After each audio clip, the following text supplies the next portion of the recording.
last couple of years we've done something. Yeah.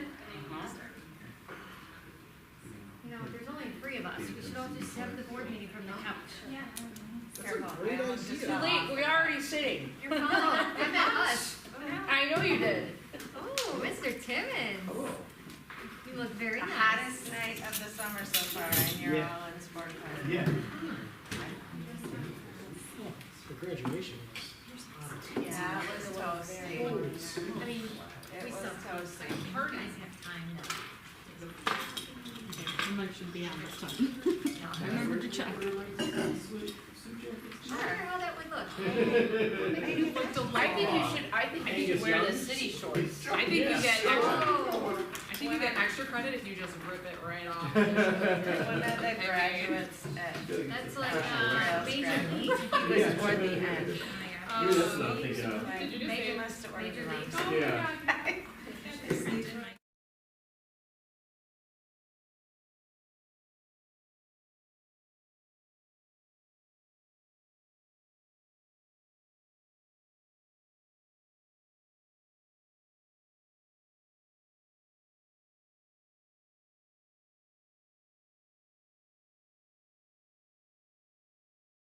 I know. I don't remember the wood.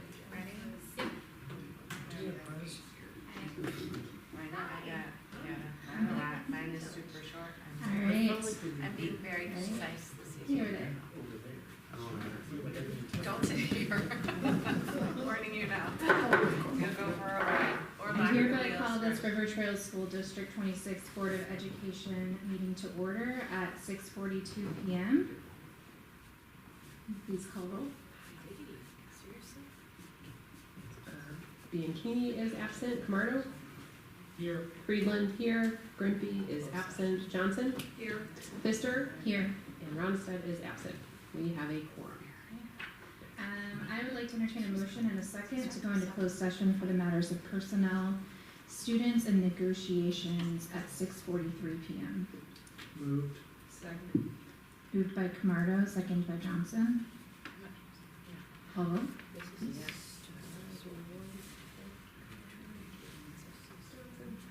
Friedland, yes. Camardo? Yes.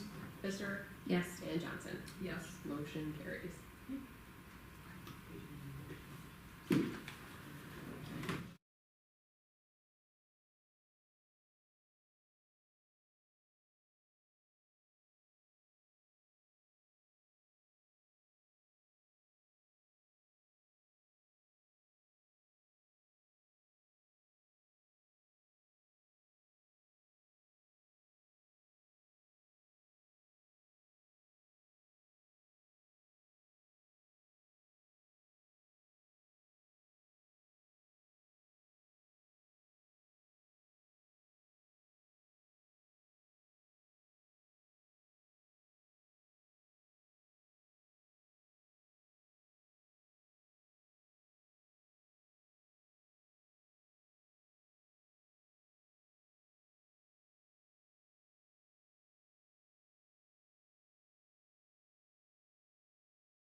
I've never been, but I've heard it's. Okay. Yeah, so the place is like a band, but it's also like right out the street with all the restaurants and stuff. So they don't get like need to do all the things that make you nervous. Is it like a band with Good friend of mine got married, they go down there all the time. Yeah. Yeah. I've heard it's fun. My brother. I know what it's not gonna be. Lewis and Elise. Oh, you're saying that is the name? Okay, Yes. alright, alright. I caught it. Sorry, that was a very disjointed conversation. Yes. Well, I think there's an app. I know, well, Andrew always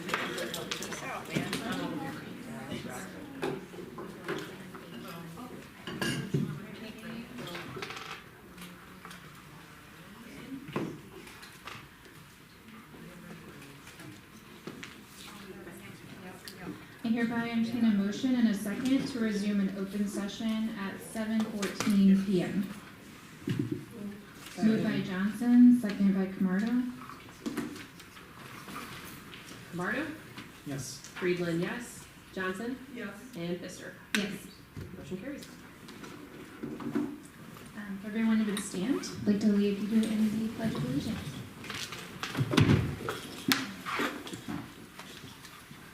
allegiance to the flag of the United States of America and to the republic for which it stands, one nation, under God, indivisible, with liberty and justice for all.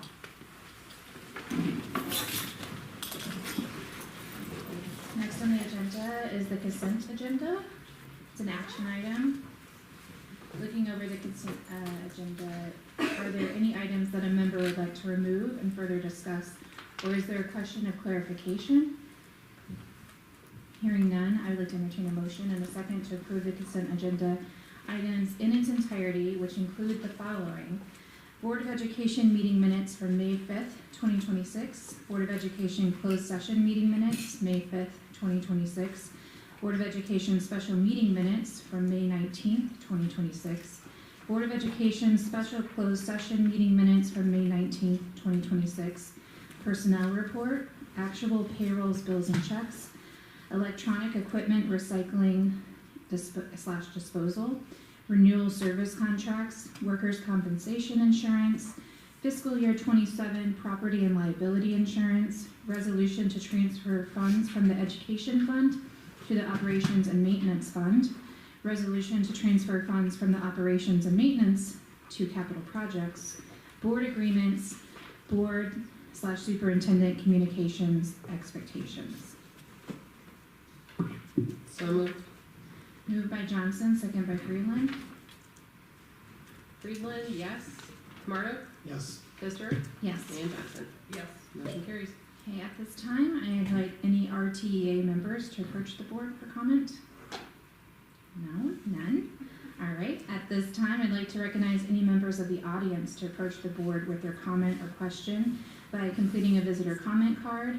Please do note that the board and administration typically does not respond, and if you wish for a response, please provide your name and number or email for a member of the board or administration to get back to you. Speakers are encouraged to limit their time for others to participate, a 3-minute time limit per speaker with an overall 60-minute maximum for visitor comment per board policy 2230. Okay, no comments tonight. Open agenda for board member communications. Anybody, I invite any member to share. Field day at Indian Grove was awesome. Maybe because it was a perfect day, but also because it was extremely well organized. Every kid was loving it. Tons of teacher participation. The Ravens leaders, they were great. The kids actually utilized them sometimes.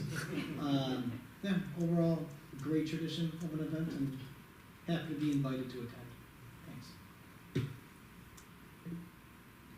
Do you want me to go through my list, or do you want to kick it off? Because I feel like we were at a lot of the same events. You can go. All right, I have a whole list of stuff. So obviously our music program, we had the orchestra concert, we had the chorus bucket band and steel drum concert, all beautiful, and it was neat to see Mr. Flowers send off. It was rather warm in that gym, but it was definitely worth it. It was just really neat to see how big of an impact he had, and how just even previous students coming back to see him. I thought that was really cool. Like, you know, they're graduates that didn't have to come, and they did because they were tied to him through that musical piece. And then Mr. Luke's final concert, which was both meaningful and really nice. Just a good guy. We wish him the best. And then, should I keep going? All right. I was like, music sharing at Euclid, very cute as always. Mrs. Thompson's kind of like wrap up there as she moves to the middle school. Adorable, and every single time the lights go out, obviously the kids love it. There's always some new thing. This year was jellyfish or yes, something is glowing. So very fun. I did, for the first time ever, get to go to the 8th grade awards breakfast, and that was really cool to see. It was really neat just to enjoy and see all the parents and students kind of relish in all of this hard work that they've done throughout the course of their time at the schools. And that was really, really cool. I mean, It's May, it's a lot going on. There is a lot going on. And then, because I know you're gonna do all the fun stuff too. And then I went to Feed My Starving Children with the 8th graders. Also a party, good time there. Those kids are super competitive, so good for them. And then last but not least, the 8th grade dance. I was able to go and help set up for that, and kudos to the staff and to the PTC and all the volunteers, because a lot of this stuff that we think just comes naturally, you know, for the kiddos, there's so much work that goes in behind it, and so those women and men are unstoppable in terms of volunteering and the admin giving their all. So I'm gonna stop there. Okay. So I think that kind of sums up May is very busy, but it is a celebration. And so we got to celebrate a lot of things, including staff and retirement. I thought that event was really well received, and you could feel the love in the room. And I don't know if it's like that other districts, but it was really beautiful.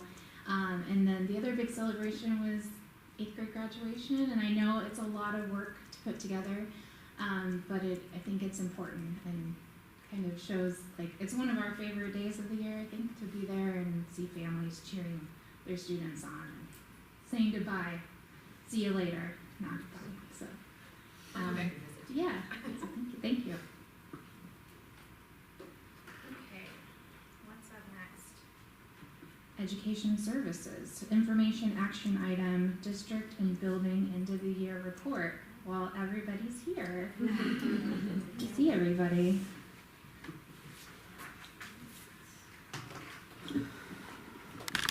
Welcome, everyone. It's that time of year again. We're excited to kick off the end of the year report. Similar format as in years past. Let me make sure I'm clicking here. Okay. So this you'll see at least 45 times tonight. But just a reminder of our alignment, and that we're starting at that strategic plan level. And initially, when we did this last year, we thought we were coming to an end of our strategic plan goals, but we agreed to extend it 1 year with everything going on in the building. So we have been working on these 2 goals for the past 6 years now, so I'm really thrilled to be able to close them out. So we knew from the start that our academic goal was ambitious, and I talked in the past a little bit about the 5 essentials changing over time and making it very difficult to measure that piece. And so we've really just shifted to focus on the well-being of students and staff and measuring that. And so Christine and Carrie will provide the data related to these 2 goals, and we'll start with Christine.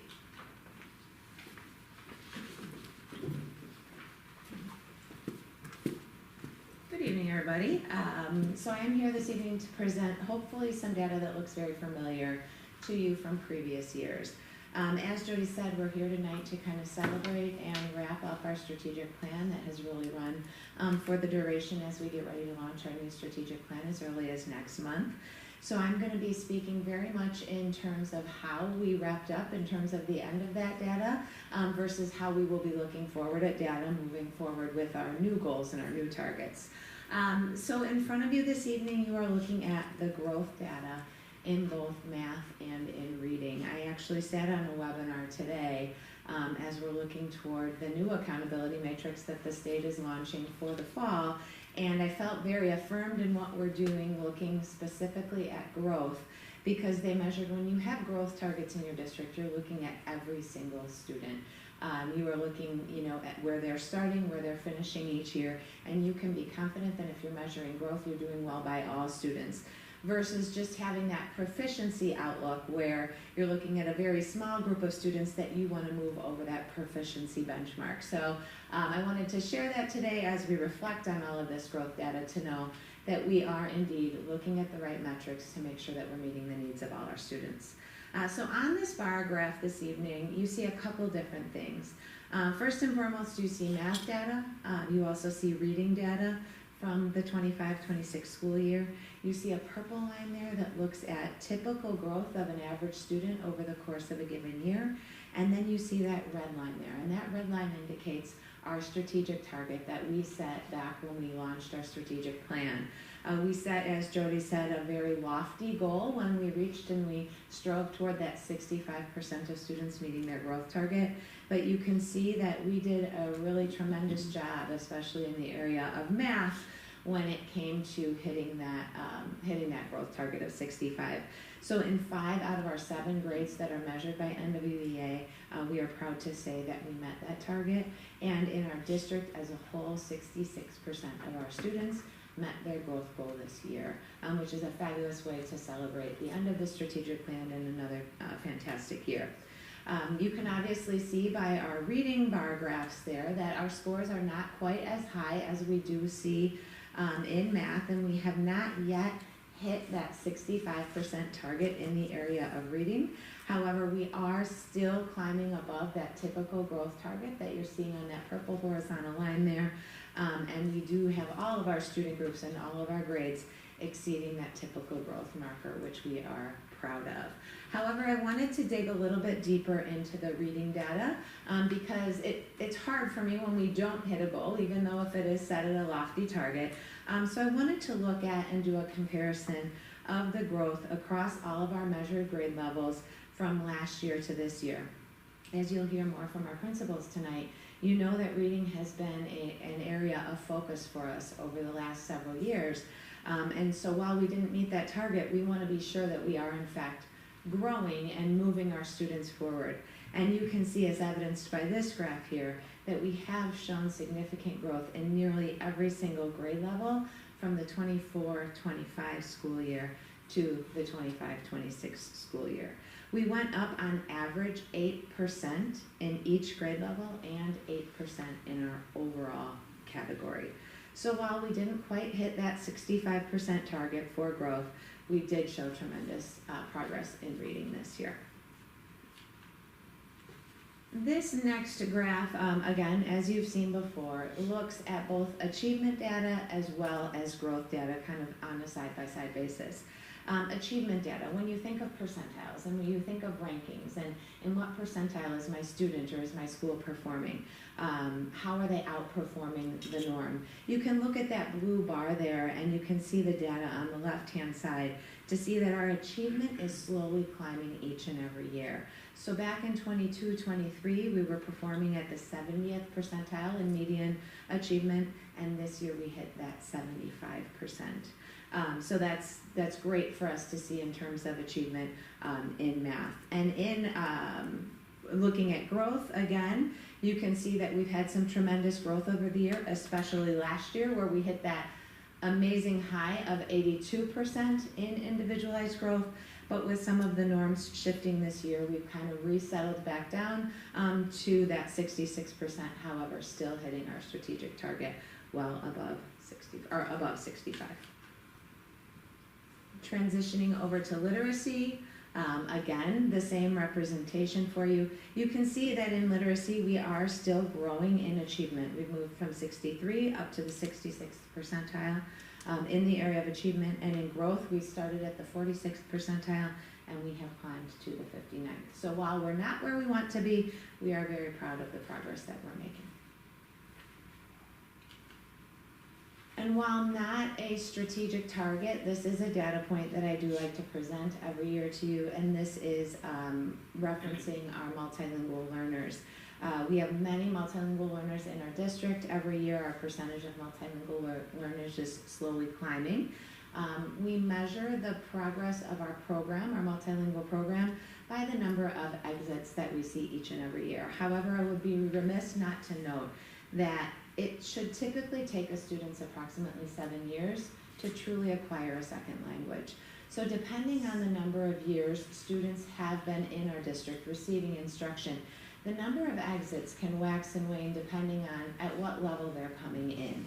So as you can see, as evidenced by the blue graph up there, last year we had a tremendous number of exits across all of our schools, from Prairie Trails all the way up to River Trails Middle School. We knew that this was a bit of an anomaly, and we were interested to see how that would kind of reset itself this year.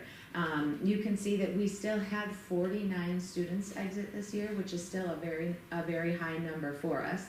But what I wanted to look at more closely with Jody's urging was, what was that exit rate? What percent of our student population receiving multilingual services are exiting on a given year? So I did a little bit of digging on the school report card website, and I found that the average state exit rate is about 7%. So students across the state of Illinois receiving services are exiting at about a 7% rate each year.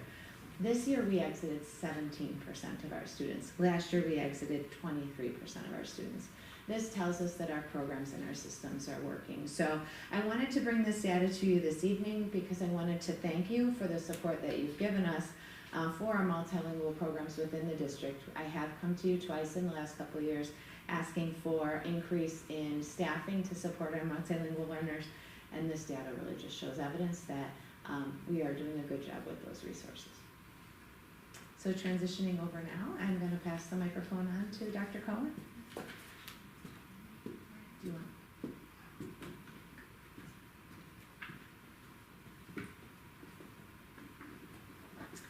Hi there. I come every year and am happy to share our social emotional data with you, and I always try to make it just a little deeper, your understanding, because the data points remain 5 essentials and panorama. As you know, that some of our norms have changed a bit with 5 essentials, so we went through that already.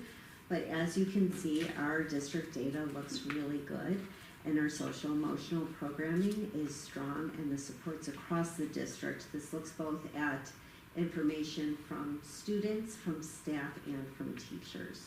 So this is a district snapshot, it's not by building. And you can see here that we have high scores in professional development, instructional leadership, program coherence, and safety across the board. We saw really strong growth in effective leaders and collaborative practices, which includes our professional development. We're so lucky in this district to have involved families, and that's very much valued, as you'll see later on in another slide. And supportive environment continues to increase, which is really a testament to the support that students feel both from our staff, teachers, and at home from their families. Ambitious instruction really asks students questions related to how challenged they feel and supported, and how engaging their classes are. Some of those responses at the middle school level, it's something that we may want to dig into a bit, because it talks about, the questions are related to the class you're in right now. And so depending on what class they're taking it at the middle school, that may kind of vary in their responses. So that's just one point that we noticed. These are the trends. So remember, 2024 was pre the changed norms, 25 and then 26 since that. You can see that effective leaders is really teacher reported and relates to building administrators and teachers having a shared vision, maintaining a relationship that's really based on trust and respect. Here's what I was mentioning about involved families. Teachers truly value that parent input and partnership. Collaborative teachers has really been a district focus this year, as we've talked about opening the doors, both to classrooms within a building and across our district.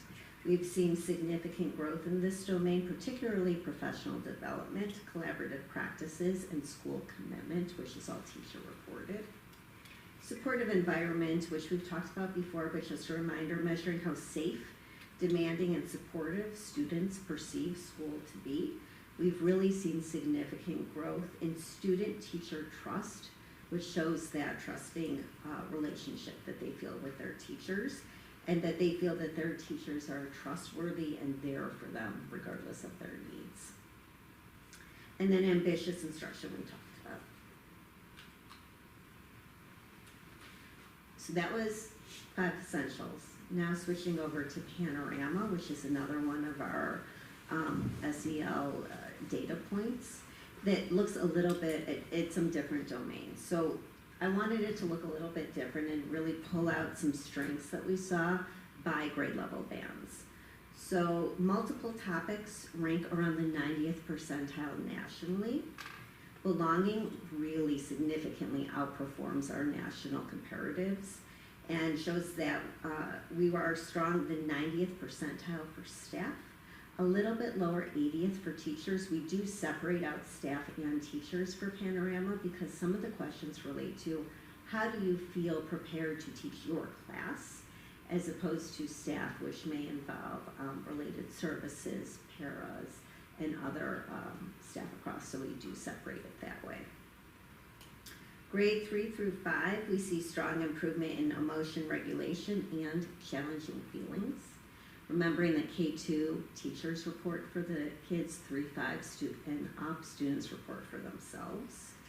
Self-management in middle school really ranked in a strong percentile, which demonstrates students' ability to follow directions, stay focused, and come to class prepared each day.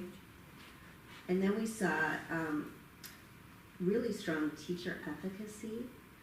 Teachers reported that they feel strong and well prepared to teach challenging students.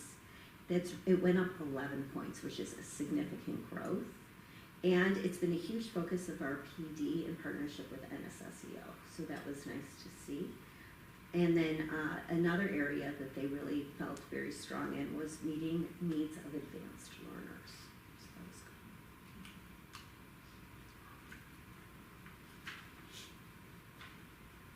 good. One other thing I wanted to know back here real quick.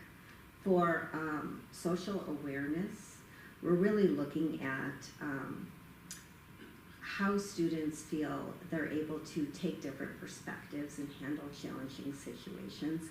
And I just wanted to note that we really see a good increase of this at the middle school. So I've come to you and asked for Rethink Ed, different SEL, Second Step, a digital one. We're seeing good gains from that data. We're looking at advisory at the middle school, morning meeting, SEL times at the elementary. And we're seeing that students are not just able to understand the concepts, but able to apply it. And I just wanted to note that at the middle school, we heard about this at graduation, the questions that Mr. Hinkle asks the students each week. And often when he asks them, what are you proud of? They're often talking about helping peers or doing well in class and feeling that pride. So it was really nice to see that piece here. So just wanted to back up to that. These are areas that we're going to continue to focus on, and they're aligned to our next strategic plan. So I'm not going to give away too much information, but just want you to know that these are areas, sense of belonging, both for staff and students, and challenging feelings. We are really tracking that anxiety piece. If students are reporting feeling stressed, we hear them, and we want to be able to do all we can to support them. So those are 2 areas we're going to continue to focus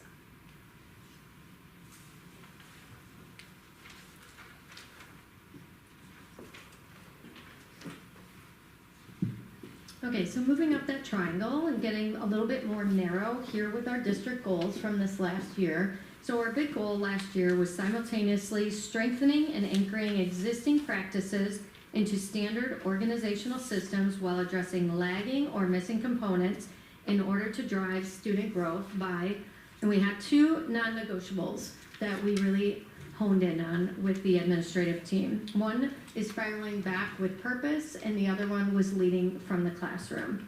So looking at spiraling back with purpose. So these two principles, both of these, really was the foundation of our focus, ensuring that we remained actively present in the classroom. And so we kind of combined that with our summer reading last summer was Trust Matters, and you all remember our trust training as a board. And so we read that book last summer by David Horsinger, and it really aligned perfectly with spiraling back with purpose, because we talked about all of the pillars, but specifically the lens of the clarity pillar. And so when you have new staff come in, or if staff don't pick up things at the same rate as others, it's so essential to spiral back so that your team continues to move forward at the same rate that you expect them to. Looking at the second non-negotiable, leading from the classroom, and that took shape across the district in multiple ways, which you'll probably hear more specifically from the buildings. We engaged cabinet, we engaged teachers, coaches, the administrators, and so there were so many different examples of leading from the classroom. And so we focused on opening those doors and creating a culture where that instructional work is visible, collaborative, and responsible throughout the year. We know that the visibility builds trust, it elevates our practice, and it helps reinforce teaching and learning, making sure that that's at the very center of what's important to us and what's important to our day. And so we've structured our slides moving forward for the buildings to really highlight the big pictures of this collective work. And so you'll have the opportunity to see from the buildings a strategic summary of these commitments. So looking at the district level, I was happy that I did a January superintendent report that really kind of captured the work of cabinet throughout the year. So I'm not going to lean into a lot of details in this slide, but I thought that was a nice opportunity. Basically, it was a summary of cabinet's goals. And so we all write goals at the beginning of each year. We have mid-year meetings, and we spend time working on those goals. And so some of the results from today at the district level is really those goals taking shape throughout the year. So you see spiraling back with purpose really represents that reviewing and refining of some of our existing structures just to maximize the impact. So some of the examples I want to share is Christy's work with the curriculum audits. You've heard her talk about how she's been more intentional and really very deliberate in some of that work to get the outcomes that she's looking for, to make those pilots and those review cycles as best as they can be. Carrie has spent time this year auditing the special ed program. We've talked about how the needs of the kids are always changing. They're evolving, their resources need to change and evolve, and so that's essential work that she needs to keep an eye on to make sure that we are supporting our staff and our students accurately with that system special ed self-contained audit. Alicia's work in discontinuing some of our online platforms. She's really looked at our return on that investment, how much we're using those platforms, and made some difficult decisions to eliminate that. So, you know, we're really making sure that we're diagnosing some of the issues in our complex system and making some changes to better the district. In terms of expanding practices, we have continued with adaptive schools and cognitive coaching. I went to cognitive coaching, 8 sessions. We had several principals and assistant principals really continue that work of collaboration and coaching. And so we've continued to deepen that. We continue, when I say we, it's Christy and Carrie, continue success interviews, which is opposite of exit interviews, where you're touching base with all the first staff and they are meeting with them twice before 90 days. So if they're having an issue, if they're not feeling connected, if they're missing something, we're catching that on the front end rather on the back end when they've decided to leave the district. That doesn't really help us. You already also recently heard about the book study with the anxious generation. So again, deepening our practices and learning together there. Technology refinement and evolution. I think the biggest example there was the one-to-one change for the summer and not having kids taking home their devices and giving them more freedom away from their devices and possibly less fights with their parents. We have continued to work on AI throughout the course of the school year. We have, Alicia has purchased Gemini for us, and so we have been able to explore and use various tools in Gemini that I think probably blew our socks off the first time that we dove into them. And of course, with the opening of Indian Grove, continuation and deepening of clear touch panels, revisiting and spiraling back to Euclid, and making sure that the staff is well prepared to use those devices and maximize their potential. Shifting to leading from the classroom, those are really those actions that being physically present in the learning environment to observe, to understand, and experience the classroom or those professionals firsthand. So Alicia recently spoke about shadowing students, how she spent days with kids in all buildings, and I think that she had said that's a very eye-opening experience for her. Of course, she was looking at the lens of technology, but spending a day with a student is very eye-opening. I'm sure you catch a lot of different things.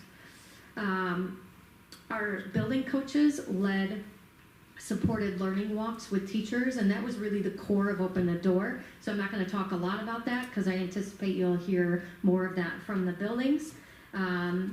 Shared leadership and team engagement we saw in a number of different ways this year. Cabinet did a really great job of getting out to all of the buildings, being present during their building leadership team meetings, during their school improvement team meetings, and their role there wasn't really to weigh in or to critique or influence the team in any way. But again, just that presence there really is very eye-opening. I think also for a district level administrator to see what's happening with the teams on the ground level. One thing that I was really passionate about last year was I didn't want the team to let's say, adopt a curriculum and say, okay, buildings, here you go, good luck. I want us to be present with the buildings. I want them to know, the cabinet level to know, what are they struggling with? What are the conversations that they're having with their leadership teams? And so we're not just getting new curriculum, making these top level decisions, and then not being a part of any of the work. So very impressed and very proud of my team for getting out there basically every week. So that was really phenomenal. And I think, we've had coaching partnerships with District 57 and District 23. I had an opportunity to attend one of those, and it really is phenomenal when you can bring districts together in such this small area, and they're on first name basis with each other. They know each other. They have a really nice network of people across 3 different districts. And then moving down to connections and community and culture connections, I think the elementary techno nights was a really good example of something new that brought the community out with a different lens in the building. So I love that we're thinking outside of the box and not afraid to take some different risks there. Our mentor program is essential for our first and second year teachers and equipping them with good PD and resources to solve some immediate problems. I also feel like, obviously, you've heard about the strategic plan all year, that shared leadership and engagement and the community connections, those are also that thread itself through almost everything that we did this year.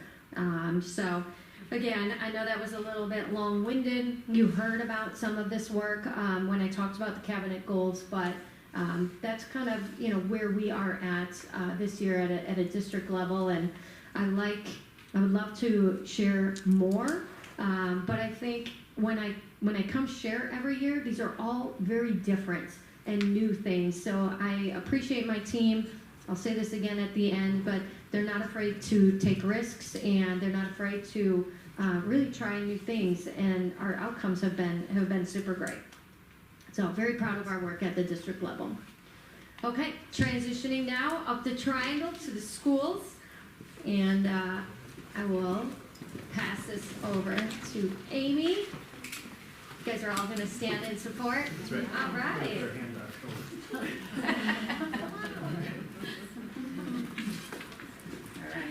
right. Good evening. Tonight I'm proud to share a summary of some of the amazing work that was accomplished this year at Prairie Trails. I know I was the first principal to present way back in October, so it seems like it was so long ago, it felt like school was just starting. So I'm excited to share some of our work this year. And before diving into specifics, I want to note that you're going to see very similar slides and frameworks tonight from Indian Grove, from Euclid, and from River Trails. Much of our work this year was collaborative and highly aligned. So across the district, ensuring that we had that unified approach to all the work that we've done. This year, as principals, we've done a lot of collaboration, a lot of professional development together. So it's really nice to see that alignment from even our preschool all the way up to 8th grade. So this year, we were all tasked with simultaneously, like Jody said, strengthening and anchoring our existing practices into standard organizational systems. And we looked at it under those two pillars, spiraling back with purpose, and then leading from the classroom. At Prairie Trails, our first pillar, spiraling back with purpose, we focus heavily on continuing to ensure sustainable systems to our daily school culture. First and foremost was our partnership with NSSEO, specifically Kim Weimer, to target executive functioning. Executive functioning is the foundation of student independence, which is always a focus with our youngest learners, is really focusing on independence. It starts day one when they walk into our building, looking for their cubbies, hanging up their backpack from day one. This year we looked at the vertical progression and alignment of skills from preschool to kindergarten and then from kindergarten to first grade. So we were really looking at those necessary skills that we needed to help with that foundation. To ground this extensive work, we organized frameworks into 5 distinct foundational areas. We looked at social interactions, classroom and school expectations, self-help skills, communication, and participation. And a lot of these fall under that social-emotional area that Carrie talked about earlier as well. By auditing these 5 domains across the grade levels, we're able to map daily behaviors to core executive functions like working memory, response inhibitions, and emotional control. A lot of the things that we focus on in preschool and kindergarten. We know this work couldn't just stop at the classroom, so we really actively partnered with our families, providing concrete information on what executive functioning is, how you can support your child's executive function at home. We put blurbs every month in our newsletter. We put together a pamphlet that our teachers shared personally with parents at parent-teacher conferences, aligning the work that we were doing on a daily basis, specifically talking to them what they could do at home with their specific child based on the needs that they were seeing at home. Secondly, we anchored our foundational math skills by implementing standard common assessments.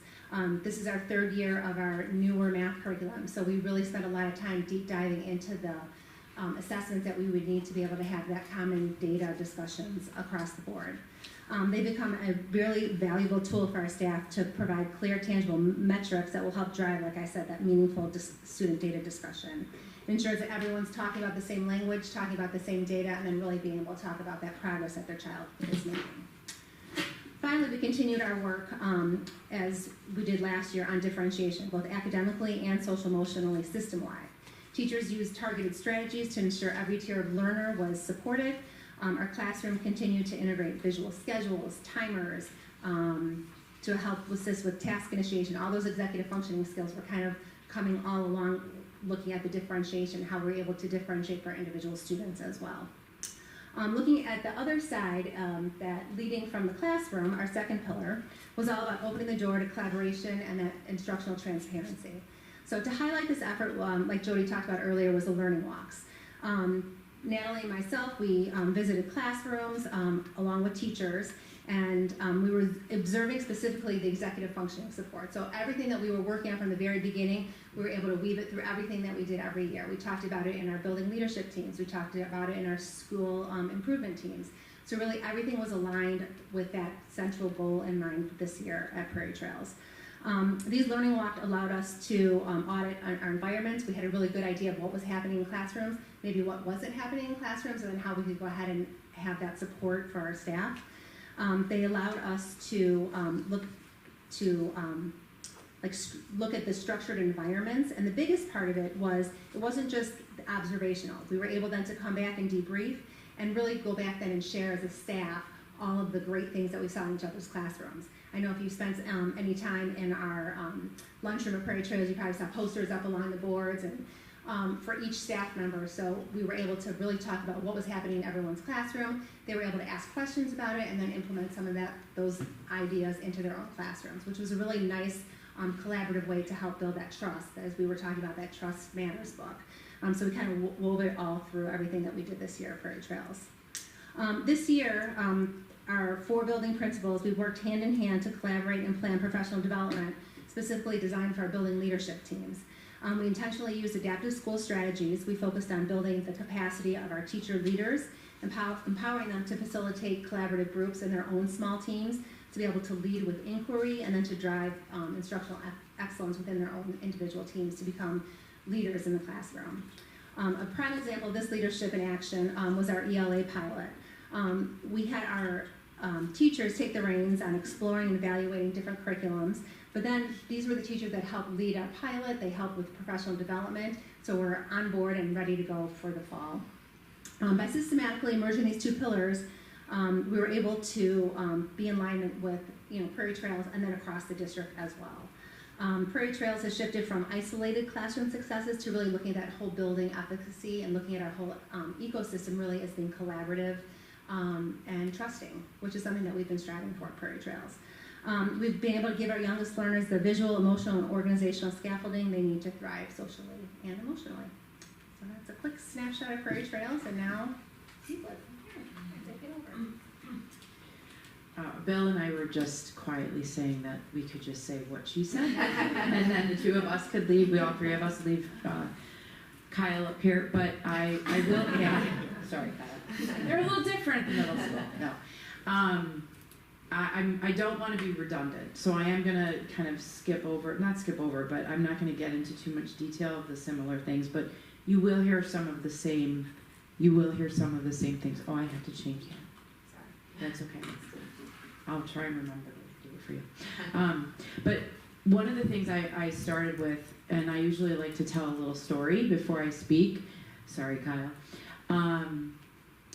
When we're spiraling back with purpose, it always lands with the work that we're doing. And when we work with our staffs in all of our schools, when we spiral back with purpose, we often say, what is the purpose? What's really the purpose?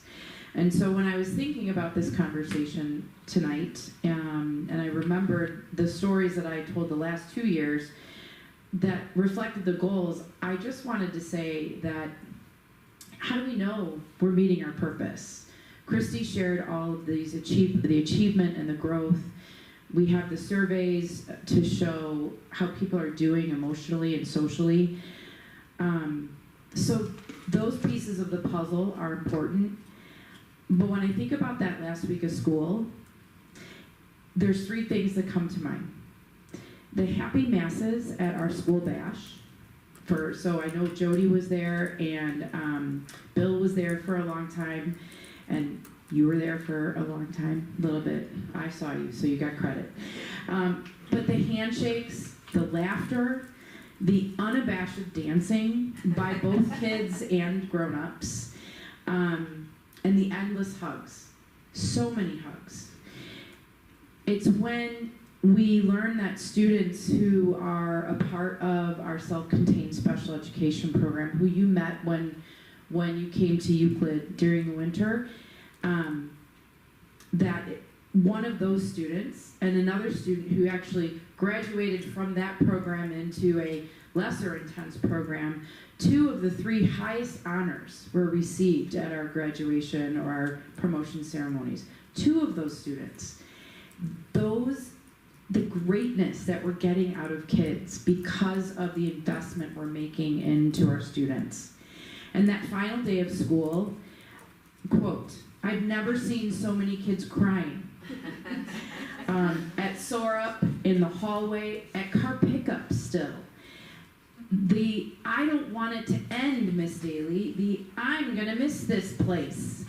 The fact that we live in the world we live in right now, and the year that we've had politically and socially, emotion can be viewed as weakness and even threatening. And we have students in all of our schools who are safe to feel and show those feelings. And that is a beautiful thing. So spiraling back with purpose is really important because the work that we're all doing creates this environment. And I just don't ever want that to be lost in all of the achievements and growth that we accomplished together. So up here you'll see the same things essentially that you saw for Prairie Trails. You'll see the same things essentially for Indian Grove. I asked for Spiraling Back with Purpose, how are we defining and structuring conversation and dialogue in our classrooms to encourage collaborative conversation, to encourage those academic and personal and social relationships in the classroom. We're still doing adaptive schools training at the admin level, at the teacher level, and then in our PD with teachers. Our learning walks that we're talking about at Prairie Trails, they were really focusing on the executive functioning. At Euclid, we were focusing on discourse strategies. And how are you getting your kids to talk? And how are you getting your kids to talk about academics with each other? I ask myself when I'm planning for the year and during the year, how are we supporting the development of executive functioning? This is brain research, and our partnership with NSSEO and Kim Weimer and the other coaches that are supporting all of our staff. Kim works specifically with our special area team, our encore teachers, and they have their own signs that they use while they're walking through the hallway. That collaboration didn't happen quite like that before. That consistent communication about student behavior and expectation is making a huge difference throughout the building. When it comes to MTSS, discipline is up there, but it's not the only piece of that support system. How are we following through with all of these amazing levels of support? What are we doing with each other? How are we communicating? How are we maintaining that communication? And how are we following through? That's the work that Jody challenged us to make sure that we're in alignment and we're maintaining that work. We have to ensure that our PD, our professional development, supports all of those systems that are in place that are working and making a difference. And meanwhile, we're opening the door to really embolden the professional expertise that exists in our buildings. It's been vital for all of us to honor the deep professionalism that exists within and among our staff so that they can learn from each other. It's one thing when we stand up and teach them, we stand up and model for them. It's another thing when they go into each other's professional spaces and observe and then leave and reflect collaboratively and then come back and ask questions and then set goals that they're going to try something different in their classroom because of what they saw in a peer's classroom. That collective efficacy of making a difference, that's why all of our achievement trajectories are going in the right direction in all 4 of our schools. I'm really proud of Euclid's learning walks this year. Ida Fries, our coach, collaboratively led all of our teachers, all but 3, I think I shared at one point, all but 3 teachers in the entire school participated in observing or being observed by peers. That's a huge achievement in year 1 of any school system. Our ELA pilot has created leaders. Those teachers who piloted will now continue to be trained and train peers into next year. I am so excited. Our teachers are so excited about the impact of the new ELA program on our reading scores. And maybe it'll take a year. Maybe it'll do what Eureka did for math. We're not really sure, but we're really excited. And I totally went off script. So I just want to say that the collective capacity of leadership in our school and our entire school district continues to grow this sense of ownership, this sense of responsibility, this sense of collective accountability for the success of all of our students. And so you're going to keep hearing the same theme now again from IG and again from River Trails. So I'm going to hand it over to Bill. Next year I'm going first.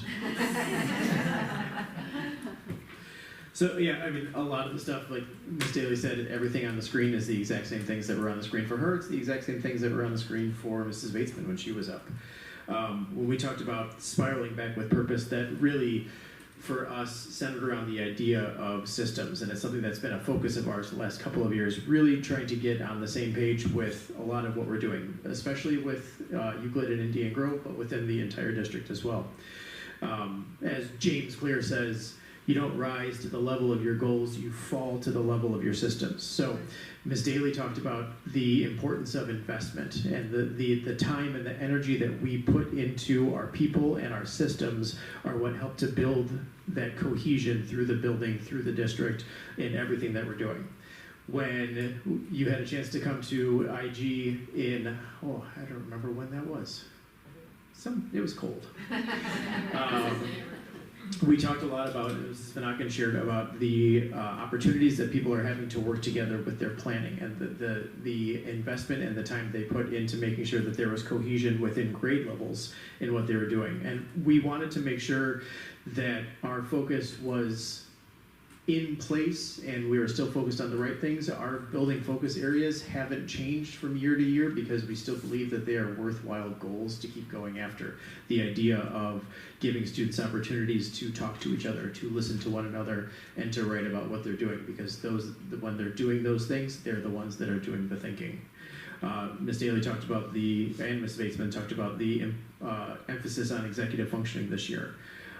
All of the work that we've done with NSSEO, Mrs. Batesman talked about the spectrum of different executive functioning skills within Prairie Trails. We're doing that within the elementary setting, and I know they're doing that within the middle school setting as well. So we'll have that pre-K to 8 skill progression when it comes to executive functioning, hopefully wrapped up next year. It really highlights the idea that when we're talking about systems, we're talking about a common vision, common language, common strategies, and consistent and explicit instruction, which is eventually what leads us to success. Then thinking about leading from the classroom, again, sharing that it is opening our doors and making our practices visible to each other. The idea of the learning walks is something that we've been talking about doing for about 4 or 5 years. We are finally getting to the point where we're breaking through. I know that it was something that was super valuable to me as a teacher. When I was in the classroom, I did not have my own classroom, so I moved from room to room, stealing things from people as I went into their rooms, so I know how important it is to see what other people are doing or to see how other people approach or how they approach different topics, to give you ideas and to spark your enthusiasm for the different things that you're doing. So our focus really was to get people into each other's rooms. We started in a very low stakes way without students, just looking at environmental things, and eventually with the excitement around HMH and the literacy program coming in and people wanting to see it, that was a good way to build the momentum for getting opportunities for people to see each other. And then we've also been leading from the classroom in terms of sharing the learning in different ways.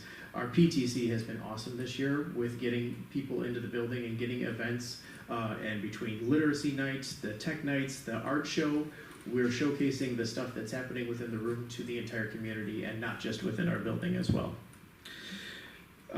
We've been doing a lot with building leadership. We talked about the focusing on the trust. The piece for us this year really was focused on connections with building trust, but we know that consistency is probably the next spot that we want to go, so that going back, spiraling with purpose, leading from the classroom, that just helps build that consistency as we move forward.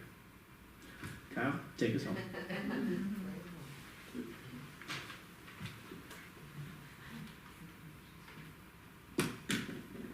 It's good to see you all again. This time I get to talk to you instead of having you at my back like I did last week at graduation. So you've heard all of them mention, we've worked really, really close together, and I have to admit this is the only night that I don't appreciate it, because if you didn't hear something the first 3 times, you're going to get some of it again for a 4th time. So obviously the same 2 pillars stood true at the middle school as well.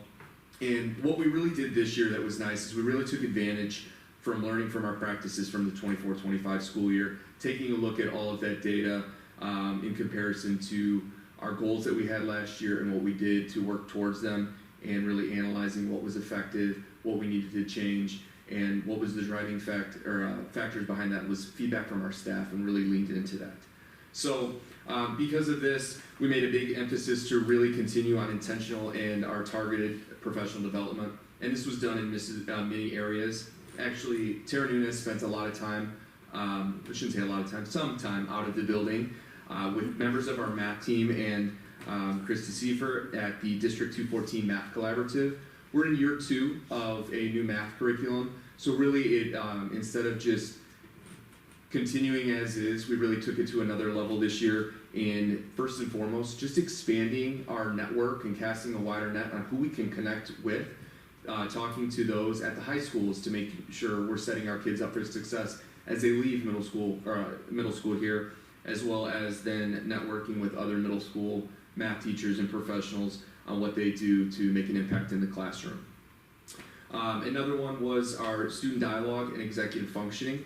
We continued those in last year and again kind of upped the ante on that as well. The purpose of our student dialogue is, just like you heard Bill talk about, is to empower our students to take ownership in their learning in the classroom and learn from each other.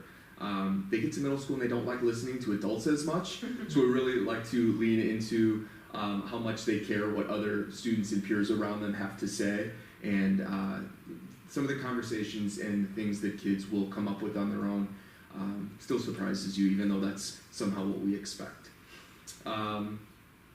We also had, and partnered with NSSEO, had Kim Weimer come in the building a bunch with executive functioning, which is really cool that K through 8 executive functioning was a focus. And I know we actually learned a lot from what they were doing at the elementary schools and how Kim Weimer and our SEL team was really able to take some of that and make it fit our students. We had staff learning in the hallways, going through activities, and then wanting all of this information kind of that we went and reviewed and practiced throughout the year, all in one nice, neat place and organized. So staff volunteered to organize the things that they felt were most impactful. That way they could access it not just the next day, the next week, but in the next school year as well, which was really, really neat and showed us that it really was impactful. Another large piece of our professional development time was spent on student writing. And this was something new this year, again, driven from staff feedback at the end of last year. And I have to say it was probably my favorite thing that we did this year. I had parents calling asking if we were really writing in math class, which I was happy to say yes. And then afterwards, they called back again and said how nice it was to see their student more willing to pick up a pencil rather than pick up a phone. And what made this unique is in middle school, it's really, really easy to be in your grade level or in your specific content. By this time, we start to be experts in different areas, and we had staff come up in Thursday mornings, or I'll talk a little bit more about our learning walks as well. Staff able to see, wow, they're writing in art. There's no reason I can't have that happen in my classroom as well. So really, I think staff really took to heart when I told them I don't have all the answers, so they did an awesome job leaning on each other to learn from one another as well. And as I was going through and kind of coming up with the year in wrap, something stood out that I didn't necessarily highlight, but when speaking on all of these things, staff growth really stood out. You heard data from Christy and Carrie about our student growth, which we were super proud of, and I'll touch on. But I was really proud of and reflecting our staff's growth this year. They really started before the year, our students even stepped in the building with our Trust Matters work with our building leadership teams. And it was really nice to start that work with all the building leadership teams in the other buildings as well.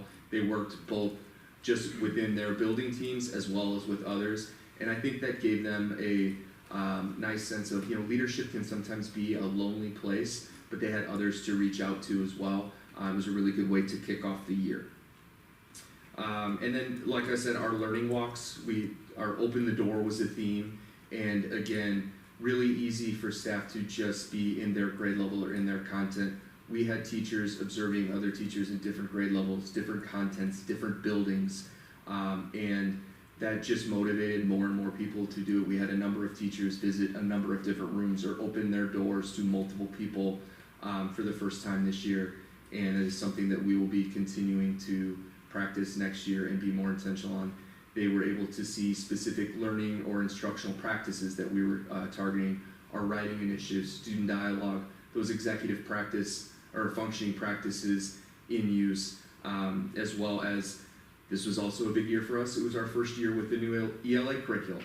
So ELA took advantage of that as well to kind of see how some of the new tools and strategies were being put to use in our first year of that. Along with year one of ELA, we also piloted a new social studies curriculum that we are excited to implement this coming fall. It had a lot of parallels to our ELA, so really looking to, one of the things I heard that was consistent from ELA is it's a little harder, which we saw at the end of the year with our ELA curriculum, really served a purpose. And then honestly, I cannot remember a year. I just finished my sixth year here, that I have felt where staff and students and everybody was challenged. It was hard at times, but again, taking the opportunity to reflect both that we had an end of year celebration where we looked at our data, because I know you get to look at a lot of the districts. A big focus for us were our reading scores this year, as though those had greatly lagged behind our math scores. And we made tremendous growth this year in our reading. And again, seeing that relief, and it was worth it on our staff's faces, I think was a positive and that everybody needed. They put in a lot of sweat equity this year, which is why I thought it was perfect that graduation temperature was the way it was. Really encapsulated the year as a whole. So really excited with how the year went, and it's really nice to know what is coming in the years to come because of the work that we do so closely together as building principals, and it feel really, really good about the place that we leave our students at when they go to high school. Thank you.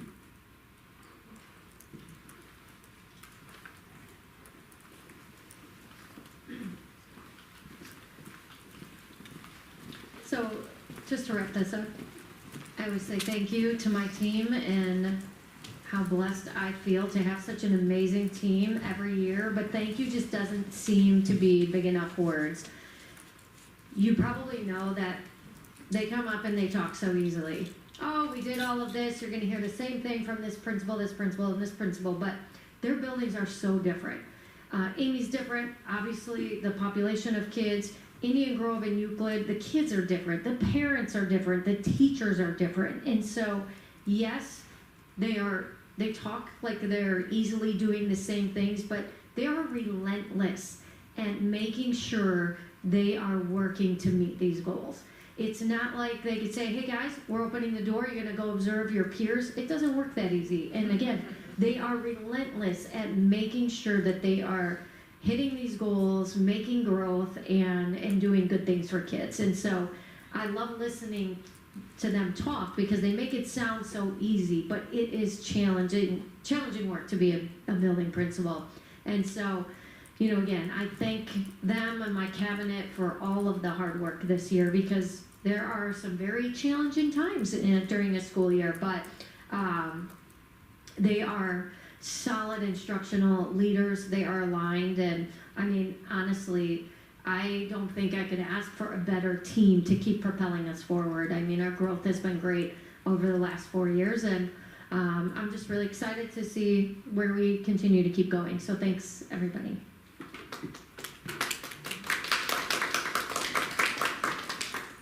Yes, thank you. Oh, there's pictures. I'll say a little something and I'll open it up, but I think we say every year, like, there's so much to be proud of, and thank you for such a in-depth presentation, and we're always kind of like, well, you can't make it better next year, but you did this year, so thank you. I'll open it up to questions and comments.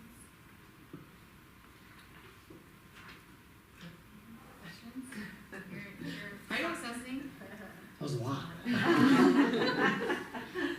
But I think what you kept saying that I'm just going to repeat, I'm not going to try to repeat. Well, to your point, Jody, it was very different. Yeah.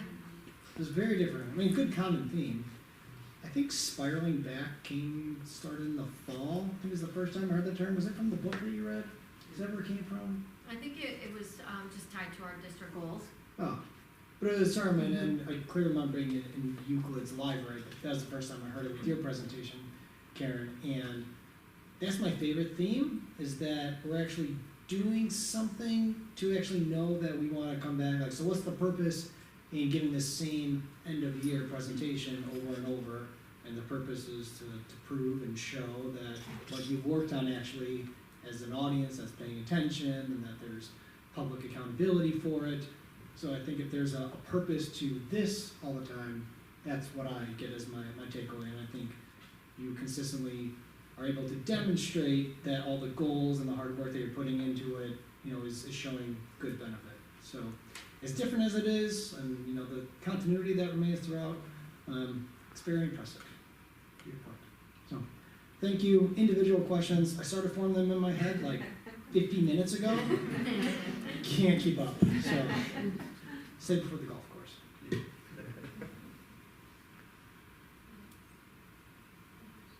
I do not have questions. I was just gonna. Okay. I had a couple of things. I also want to thank the assistant principals for coming. Next time you can. Sitting in. I wanted to talk about one of the points that Ms. Daly made about building a community, and I think there's been times all of us have seen, while the buildings are all different flavors, we are a small district.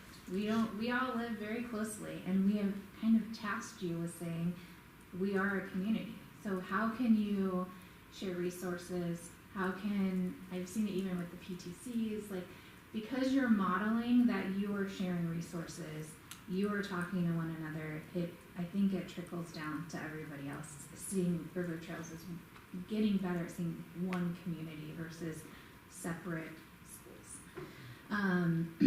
I also wanted to, I think, praise you as leaders that sometimes it's easy to just say, do this, but giving your team opportunities to be leaders, to show their expertise, to show all of what they can do, inspires others to step out too. So that's sometimes a hard thing to give trust and say, okay, no, you take it, and like show us what you can do. And so I think that gives people a lot of growth and makes them excited about their job. And I did have one question. I wondered on the third grade reading scores, if you had any thoughts or maybe plans to look in, like, I wondered, is it related to, like, we just shouldn't expect as much growth in third grade? Like, is that, you know, typical, or is it that particular cohort of students? I haven't dug too deeply into it. I was looking longitudinally from 22 to 23 and 23 to 24. We did show a slight increase in growth, you know, from between the 2 years in reading, which is good to see, and we did see an increase in that achievement, but we were very flat. I'd have to dig a little bit deeper into strand areas to know that more specifically. Different cohorts of students, different numbers of students, so. But it was definitely a blip on the radar that we need to investigate a little bit more. Well, thank you again. We can't wait to see what you guys do next year. It's been great. And I hope you have a restful summer and a break. What's next? And don't feel like you need to stay for the rest of the meeting. There's cookies in the back. Yes. Thank you again. Thank you, guys.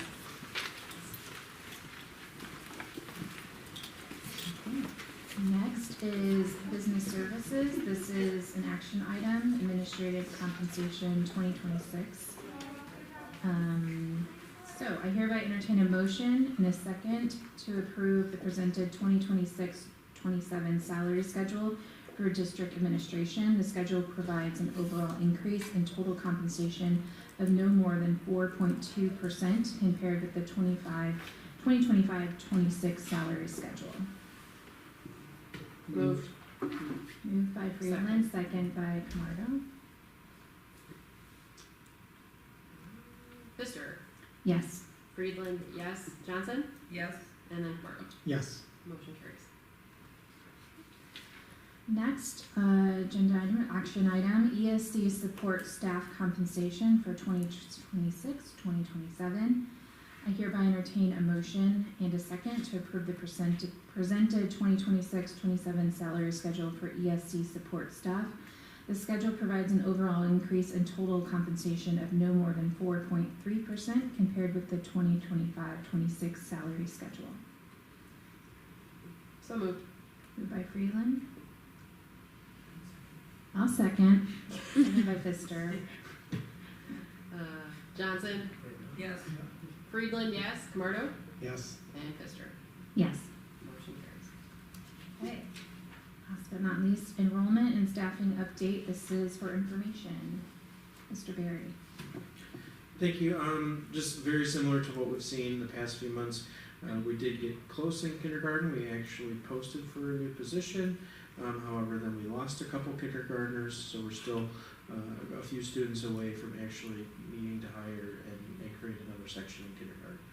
Other than that, every other grade level has basically maintained over the last month, and we're still watching it very closely. Any questions? Thank you. Next up is committee updates. An SSEO, which would be Mr. Ronstadt. He is absent. Do you want to give his update that he sent? I can. I think one of the biggest pieces that Mr. Ronstadt wanted feedback on, the governing board had a discussion about an ICE resolution and signage, and so that is in your board book. I would guess since we had a majority approve that, that would be the signal to have Robert vote in favor. Am I interpreting that incorrectly, or would you assume the same? I agree. Okay. Yeah. Okay, so I can forward that, that guidance on. Otherwise, they're continuing in negotiations, and they're have just started extended school year, and their school year for some other kids has wrapped up. And that's about it. Okay, thank you. Next committee is policy committee. So we had our policy meeting this evening, or earlier this evening. The majority of updates were footnotes and 5-year review, or slight tweaks to the language that we've had since this is our second time since I've been on the policy committee, getting to that 5-year review again. Some more fallout from the Title 9 pieces that are still kind of continuing to trickle through. Some of the big items were just changes to leave of absence for NICU reasons, for staff having to deal with those challenges, and then some of the pieces about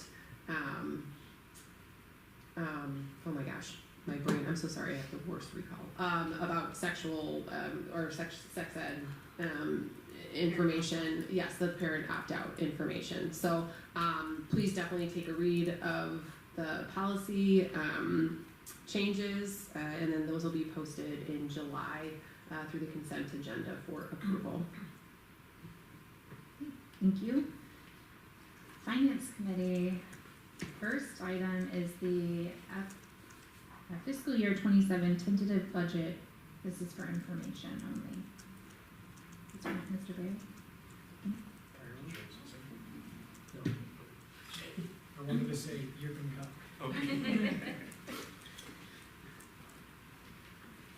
All those budget increases for the principals all just went out the door, so.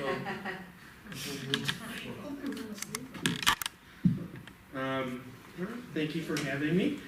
So the first thing we're going to look at is basically the budget schedule. So the Finance Committee reviewed the tentative budget and the projections on June 1st. Here we are on June 9th. Going to bring back the tentative budget to the board at the July 21st board meeting. It'll be on display at the district office for more than 30 days up until the September 8th board meeting, which will bring the final budget back to the board. Typically, between the tentative and the final, There's a few minor adjustments just based on final staffing, things like that, that we actually learn over the summer right before school starts, so we can make those adjustments before the 8th. And then we need to submit it to the state before September 30th, and that's kind of the budget schedule in and of itself.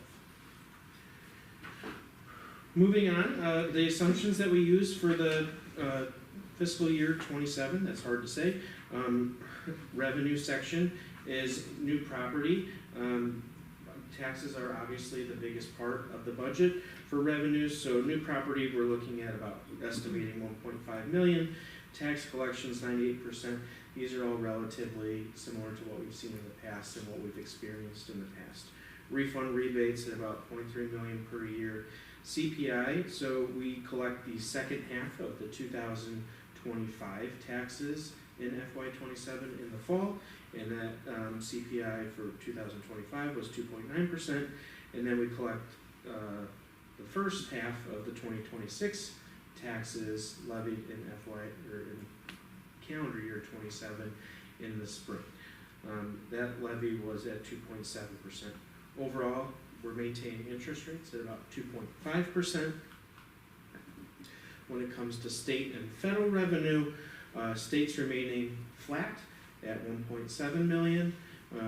Evidence-based funding is 1.5 million, and then we get some other state grants for special ed private facilities and transportation to get to that 1.7. Federal grants are basically staying flat as well, approximately 1 million in title and IDEA grants, and then we do have Renew America grant, which is basically rolled over the last few years. We're gonna get it. We're gonna get it eventually. Until we do, it's gonna stay. It's gonna stay in the budget. When reviewing the budget and the tentative budget, I know it's a very long, detailed document, but when you get basically past all the language explaining kind of what the assumptions were, what we're looking forward to, the changes, all of the department-based budgets that other members of cabinet put together and entered in there, we get to some of the other worksheets. So when looking at the revenue detail, you can see here basically it lists a bunch of the revenue accounts. It lists actuals from the last 3 final years.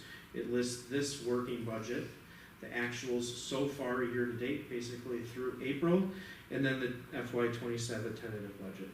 You can see some are slightly over, some are slightly under, but basically we look at past history and looking forward to kind of come up with this year's overall new revenue budget. Looking at this report, which is from one of our financial projections things, it's again looking at the last 3 years, this graph specifically. It's coming up with estimated actuals, and then the budget after that, and then the tentative budget in that last column, the first column in blue, the last column with the big numbers. The estimated actuals are, again, are actuals through April 30th, and then it looks at the past 5 years and how much we've actually spent in the last few months, and basically averages those costs and applies it to the remaining dollar amounts for each account to come up with estimated actuals. So we have had some later year expenses the last few years. I expect that this is going to be a tongue twister. I expect that the actual ending balances will be less than the estimated actuals on this and be much closer to the budget number when finally everything comes into play. But then you have the tentative. So tentative revenue sources, we're looking at about a 2.5% overall increase in revenue from FY26 budget to FY27 budget. Different type of graph. Everybody's a different learner. I think we learned that tonight. So looking at the pie graph, again, 85% of all the revenues are taxes. 3% federal, very little from other parts of the state, with the exception of the evidence-based funding. Other local includes student fees, A large part of other local is interest. That's a big part of that, and CPPRT is just a small 2%. Any questions so far on revenues? Revenues are the nice part, right? Everybody likes revenues. So looking at expenditures. First we start off with salaries. We are in the people business. It's very common that a majority of our operating budget is for people. That's who we hire, right? The budget for FY27 is maintaining all of the staffing levels for teachers, ESP, and custodian staff. Now, some people are leaving and there's retirements. Increased salaries are there. It's all estimated right now because we don't have a contract. We don't know those final increases.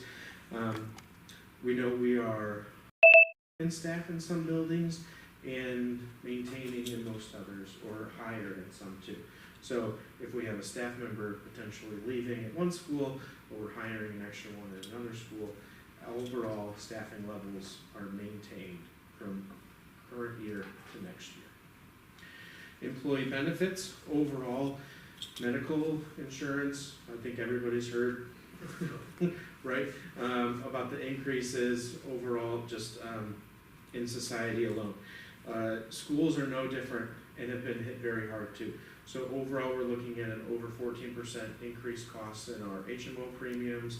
We're looking at about a 17% increase in our PPO premiums, and dental is relatively stable. We're usually around 4%, we're at 3.9 next year. So employee benefits, the cost of the board is going to go up. Again, you know, it's all based on an estimated contractual negotiations right now. We don't know definite numbers, and that's why it's nice to say this is a tentative budget. Purchase services. There's an increase in sped transportation. Some of our sped numbers have increased, but also just the cost of transportation. We purchase our sped transportation through NSSEO, so they hold those contracts at this point. But obviously the more students that you have, the higher the cost will be. Other transportation, there's no increase. This is going to be the second year of our 5-year contract with no increased cost for those 5 years, which is great. And then there's a decrease in text purchase services as well. Dr. Megerly mentioned before, you know, Alicia has done a great job kind of reducing some of the programs that we haven't used and able to kind of dwindle that down a little bit. We move into supplies. Dr. Seifert did a great job beating up HHM or HMH to try and get to somewhat of a palatable cost for me. The first proposal I almost passed out. She did a great job. Testing supplies have also been reduced. This current year we were able to have a 2-year contract, which basically reduced the cost for next year going forward. And then tech supplies, getting there, you know, kind of the switch to keeping most of the Chromebooks in the school. We're able to reduce the cost for the annual cases and things that we would typically buy. But we also have a one-time purchase for carts, which hopefully then over time we make up that cost in the long run. Other objects, mostly the out-of-district tuition costs is an increase there. We've got more students in NSSEO in next year's budget than we did in the beginning of this year's budget. So we do have less students in next year's budget than we currently have there now. We have got 2 8th graders graduating, which is great, but it's still more students than we started FY26 in, which is why you see an increase there. Also, private school placement tuition is kind of what falls into that other objects portion. Capital outlay, relatively flat from the same budget for this year. So there's 2 reports, again, for expenditures in the tentative budget. So after you get past the revenue report, you'll see 2 different reports. You'll see this, which is expenditures by object, which basically goes down and lists salaries, benefits, purchase services, supplies, and all those objects I just kind of talked about. It spits it out into a nice summary. Still same thing, looking at the last few years of actuals, current year working budget, current year actuals up through April 30th, and then next year's tentative budget. The last report, it's a big one, a little more detailed. It's actually called the detailed fiscal year report. And that lists just about every single account that you can imagine and then some. Again, looking at previous years, the setup is the same, it just really gets down into the weeds and looks at all the detail over it. You can pull it all up and summarize it when looking at salaries and benefits. This is the same and set up the same way as the previous chart that I talked about with revenue. So 3 years of actual AFR data, estimated actuals are the actuals through April 30th, and then they add the estimated final costs in the last few months. Then you've got the current year budget and then the tentative budget. Overall, revenues was 2.5% increase. Expenditures, we're looking at like a 4.6% increase next year, which gets us into a deficit overall in operating funds next year. Again, another chart, different learners, salaries and benefits definitely take up a majority of that cost. We are in the people business, we hire the people to teach the students, and that's where a majority of our cost comes. Very similar to what you'll see in every other school district in Illinois.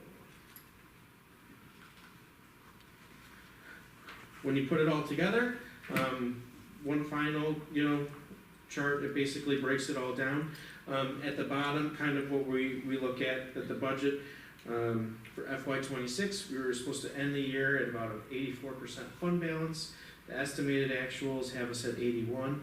Again, the estimated actual revenue, we typically don't get a lot of property taxes later in the year. However, since everything's been pushed back, we're still getting a lot of property taxes rolling in every now and then. And then expenditures, I expect that to go down. But we'll end up between 84 and 81% to end the year. The tentative budget, looking at finishing next year at about 79%, which is well above the 50% fund balance level that we're looking at for the board. Questions on the tentative budget? Thank you. I have one question. I don't know if, and you don't have to answer if you haven't thought about it. I saw that Cook County said that property taxes is going to be delayed 2 months. I don't even know what delayed means at this point, delayed from when, but I didn't know if that factored into your budget or it's worth doing anything about it, or we just play it later. It hasn't factored in to the budgeting because the budget should still be the same. It's just basically when we're going to get it. So they were supposed to get it in September. It's supposed to be due September 1st. If it's November 1st, that's not as bad as last year. We should still be solvent enough to not have to sell off all of our investments and things like we were close to doing this year. Because this year I think we finally actually received everything December 30th is when we actually received funds from the county. So it's just more looking at the cash flow, but it really shouldn't change the amount that we receive from the county. Any questions? Actually, sorry, I just want to make sure I hold, when we have that other local, that includes interest, you said, right? Like, okay, thanks. Okay. Next up is the 5-year projections, which I think is We also just roll right along. Rolling along. So the projections is basically to identify trends going forward, and any major trend that is either going to make our finances fall off a cliff or really change things, allows us to identify them early enough to make changes before we need to do anything drastic. They represent a conservative estimate. When I look forward, we project, certain ideas, and basically it's all compounding, right? It's all compounding year after year after year, and when you start compounding expenditures at a higher rate than revenues, you'll see kind of a drastic dip in fund balance. But I try to be somewhat realistic, but yet also I feel like it's my job to basically maintain that we're still fiscally solvent, and and that's what these projections are meant to do. Minor changes and variances can have a big effect because of that compounding and that increase over years. And there's also a great deal of uncertainty. I think anything after 3 years is really a shot in the dark. It's great to have it, it's great to know the information if you keep going along this path, but really, I think I say every year, if we're good within the next 3 years, then we're okay. As long as we're good within 3 years, we've got plenty of time to make any changes that we need to. And obviously, it's written down the bottom there, but I think I said it, the goal is to protect basically the future reserves and long-range picture of the district. So, getting into some of those assumptions is we look back at the last 5 years to kind of see where we need to go. Typically, I would love to look at the 25 tax extension. We don't have it. I'd love to, to look at, 2025 ZAV. We don't have it. So it's just kind of based on where I think we're going to be based on 2024. Year one is the tentative budget. The tentative budget is our roadmap for next year. Things change throughout the year, but it's kind of, right now, it's the plan for next year. So that's year one and where we start with the projections. Enrollment and staffing basically levels off and maintains the same. Compensation and benefits right now, again, is estimated because we don't have a negotiated contract. However, the last few projections, the last few years were also just projected also. And then other assumptions, which we will get into. So, looking at revenue assumptions, look familiar. New property, we expect to be at about 1.5 million every year. We expect tax collections to be at 98%, and we expect about 3.3 million or 300,000 in refund rebates every year. So first year, 2025, the levy is 2.9. 2026, which is the actual CPI in 2025, it's 2.7. Everything projected going forward is 2.5, which is basically pretty close to the 10-year average.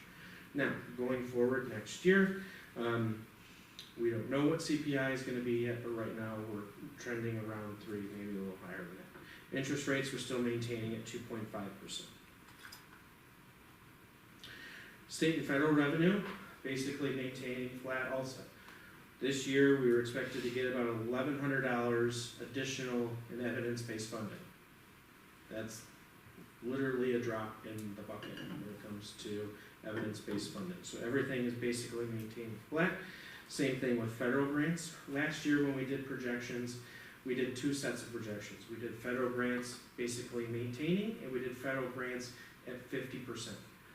Luckily, the last few months I haven't heard a lot about the destruction of the Department of Education and getting rid of all federal grants.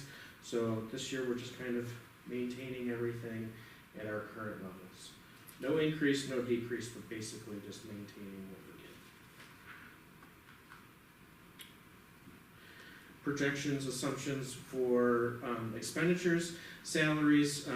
We actually look at the retirements and when some of those higher level employees will leave the district, and when we look at that, we replace them with an estimated new teacher at about 65,000. There's a lot of unknowns with an estimated new teacher, right? We don't know if they're taking insurance, single, family, some come in above 65,000, some come in under 65,000, but right now, that's kind of, close to the average of so that's what we replace the new teachers with. Employee benefits, it's all projected based on year, so we're looking, it just increases year after year, and again, those increases because the past few years are, compound kind of at a higher percentage increase. All other expenditures, we basically put 3% increases on supplies and materials, 2% on purchase services. Capital outlay has also remained flat in the projections as it did this year in the tentative budget, and then most other objects are increasing between 2 and 3% every year.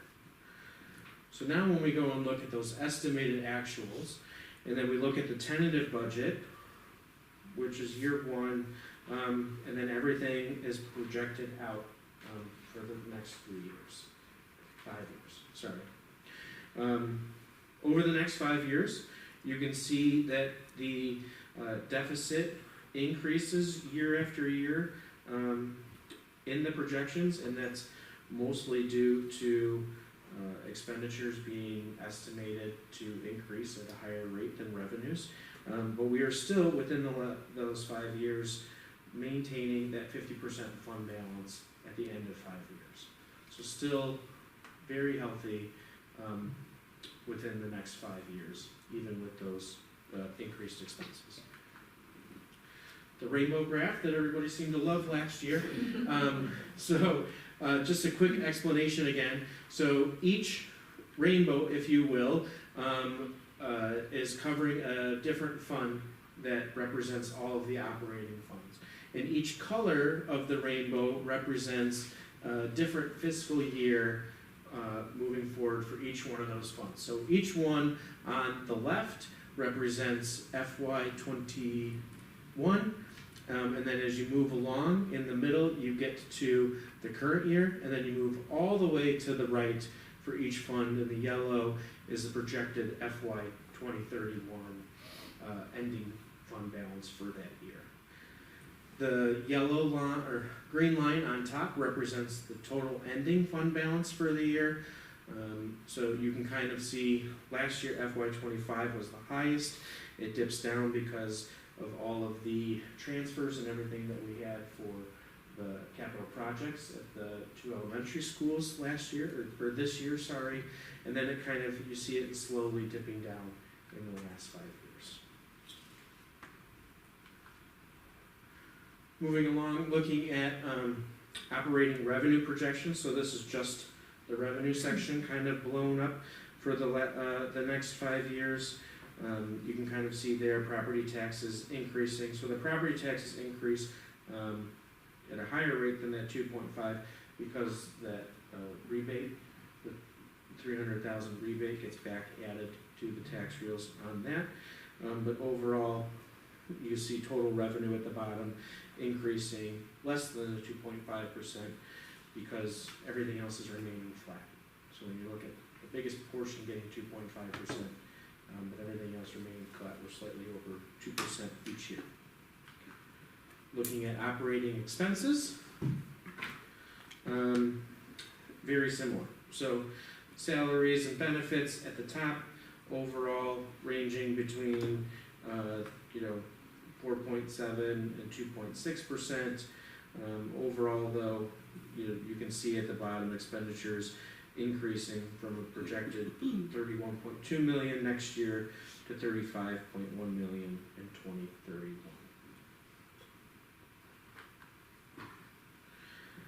Looking along with those projections, you can kind of see this is a similar chart, only it just shows the projected 5 years from the rainbow chart. The green line again is the fund balance, and then the blue line in the middle is that 50% fund balance. And you can kind of see the green line getting lower and closer to that blue line, but still over the 50% in 5 years for the projections. Not to say there aren't any risks that come with the projections or future. The greatest risks, federal revenue, I left it on there, we talked about it. We still don't know what's going to happen. That's why it's kind of remaining flat.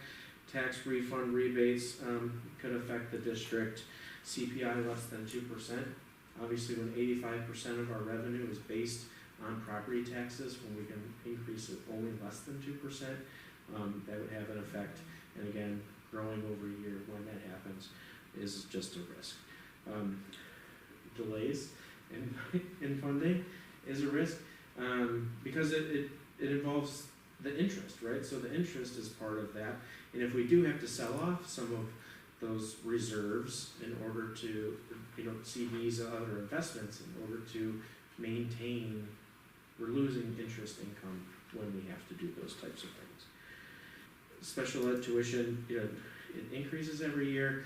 Dr. Cohen does a great job trying to maintain and bring back as many students as possible, but they just seem to be moving in every year. and it is what it is. And then age of the facilities. The middle school, we know that's a big ticket item. That's we're looking at trying to figure out ways to maintain the building and update it as much as possible.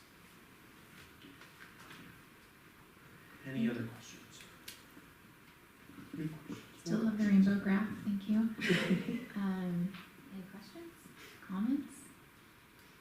And we'll see this next month as an So action yes, so the tentative will come back and it'll be an action item to be voted on in order to put on display for 30 days.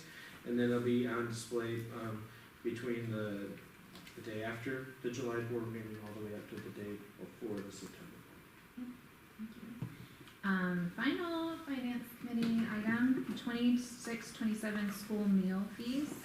This is an information and action item.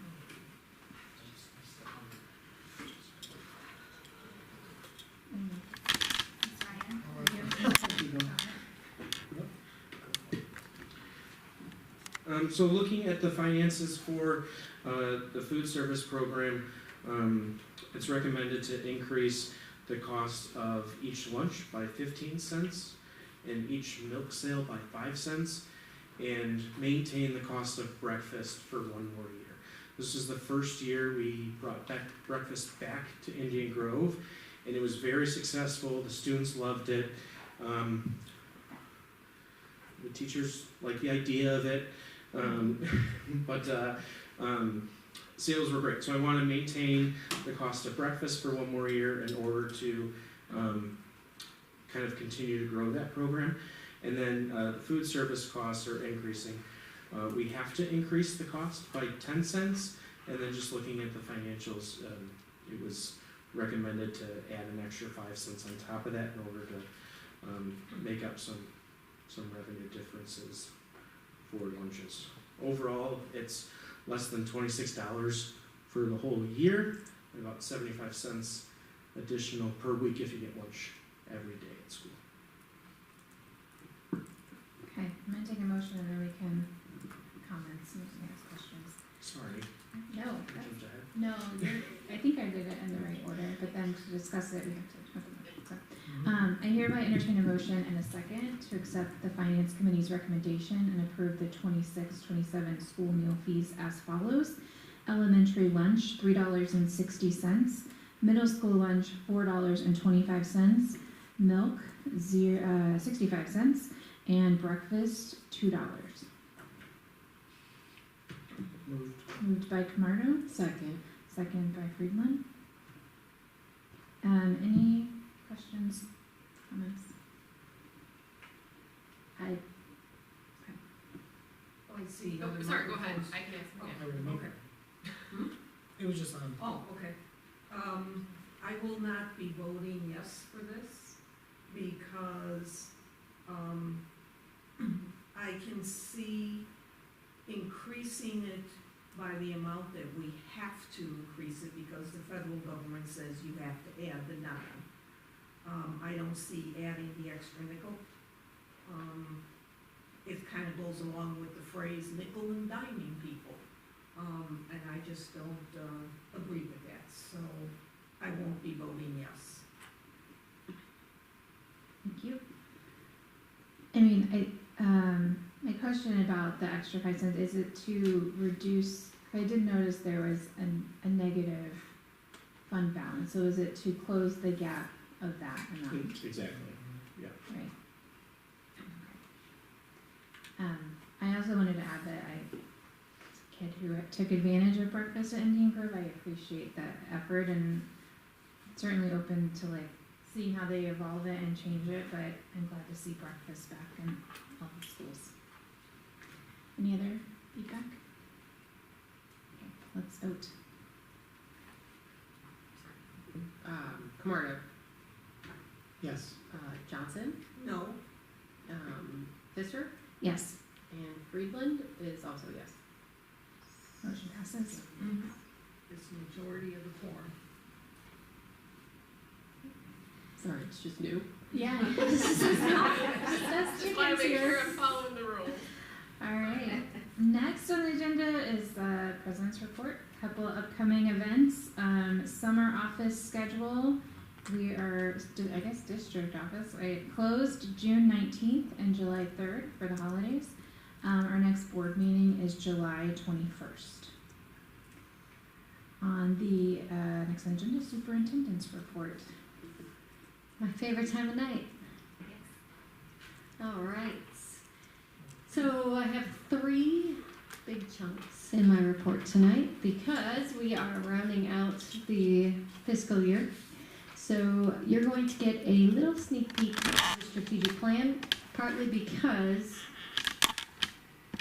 my alignment is out of alignment if I don't start with the strategic plan. So I didn't feel right not giving you a little snip before I moved up the chart into the district goals and then my goals for the upcoming year. So you will get a full more detailed presentation next month. I did put the written narrative in the board book in case anyone had some free time and wanted to really read it. I'm sure Donna has edited every single sentence in there. And so again, we start with our mission and vision guiding our work into the strategic plan and then into the district goals and then more narrowly into the building goals and my goals. And so the plan structure of the strategic plan is the goals, which you'll see tonight, which is really the why. And so we have 3 goals I'll dig into in the next slide. Part of the strategic plan structure includes various strategies. So there will be strategies that support each goal. And really that's the how. How are we going to meet those goals? Following that, it gets more detailed with key activities. What are those things that are going to meet the goals? And so when I presented this to the teachers, I kind of told them like that's where you will see more of the strategic plan. That is the what, and those things will come out more in the building plans and the actions and some of the things that will happen at the ground level. In this plan, we have multiple success measures, again, in the narrative document. And so I had mentioned previously, we had learned through the course of the last strategic plan that by only having 2 data points, data measures, as things changed over the years, we were struggling with meeting those measures. So we have at least 5 to 7 different specific metrics per goal that we will use to monitor and update throughout the years. And then you'll see this come back as one of my goals, but as part of the plan, we will build and work towards having a public dashboard that will show and update those success measures several times throughout the course of the year. So that's the overall structure as, again, you would see in that written document. So here are our strategic plan goals. So the first goal is learning systems. Now, if anybody's ever been part of any strategic plan, you know, typically you end up with probably the same 5 or 7 goals in any school strategic plan. They're all very similar. And so learning systems is really very broad. We had curriculum as one of our pillars in our old strategic plan. And so that's very narrow to just curriculum. Learning systems is looking at a really wide range of different pieces of the learning system. So some of the words that you see up there: aligning our curriculum, that's vertical, horizontal, working on support services for equity, investing, continuing to invest in professional learning. So making sure that we are maximizing the potential of all of our learners. Our second goal is focused on connections with an emphasis on continuing to build that sense of belonging. That's really more of our heart-ready goal. Building trust, continuing to foster partnerships, and connecting with the community. So again, not too different from the old plan, but much more deeper and very much aligned to the feedback that we had gotten from all of our stakeholders. And then finally, the third goal, resources and finance, is really just that focus on sustainability, but it hits on the financial piece, hits on facilities, and also our staff and human resources. Okay, moving up the triangle to the district goals for next year. So the big goal of next year is really bridging the work of two plans. We have a really solid strategic plan that we've wrapped up. We've started a lot of things, and the big goal there is to bridge the work. So I summarized our previous goals there on the left. And so you'll see that for the past couple of years, we focused on key terms like alignment, consistency. We built the systems. We wanted to get everyone on the same page. So now that the page is set, we want to lean into auditing and editing that page, if you will, making sure that the page is actually worth reading. Our previous goals also focused on being visible in the classroom and being visible to make sure and ensure that the work is happening. So now that we see the work, what we need to consider what adjustments might need to be made to make sure, to ensure that the work is moving the needle. I don't want to stand up here and talk about all this work we're doing. I want to make sure that we are having really good, clear conversations about things that are moving the needle, not just stuff. And finally, one of the other key areas was focusing on filling the gaps, identifying and filling gaps in our systems. And so now that we have a whole system, we've analyzed those gaps. How do we prune the good to make room for the great? So as we move into next year, we're really focusing on shifting from consistency to impact. And so this very specific goal for next year is to institutionalize systemic excellence by auditing our current landscape to ensure that every practice is high impact and within our strategic purview, anchoring only our most effective systems and adjusting with precision to maximize student growth. So really more specifically, we are going to audit, anchor, and adjust, which is really important as we move into a new strategic plan. So we can't anchor a system that's leaking. So we have to make sure that we're auditing our most important work. We know we can't add to the plate of the principals, of the teachers, and so we need to be intentional about what key activities are listed in our strategic plan and the work we've done in the past to ensure that they're actually, again, moving the needle forward. So moving on to my goals, I would summarize my goals from last year as being grounded in strategic leadership, focused on student growth, laying the strong foundation for the future through the strategic plan and through negotiations. So looking ahead to 26 and 27, I'm really leaning into systemic coherence and really focusing on how our system works together, how we work across buildings, across teams, and ensure that each part reinforces each other. And so my specific goals, one is that accountability, which ties back to that district dashboard and making sure that our progress is visible.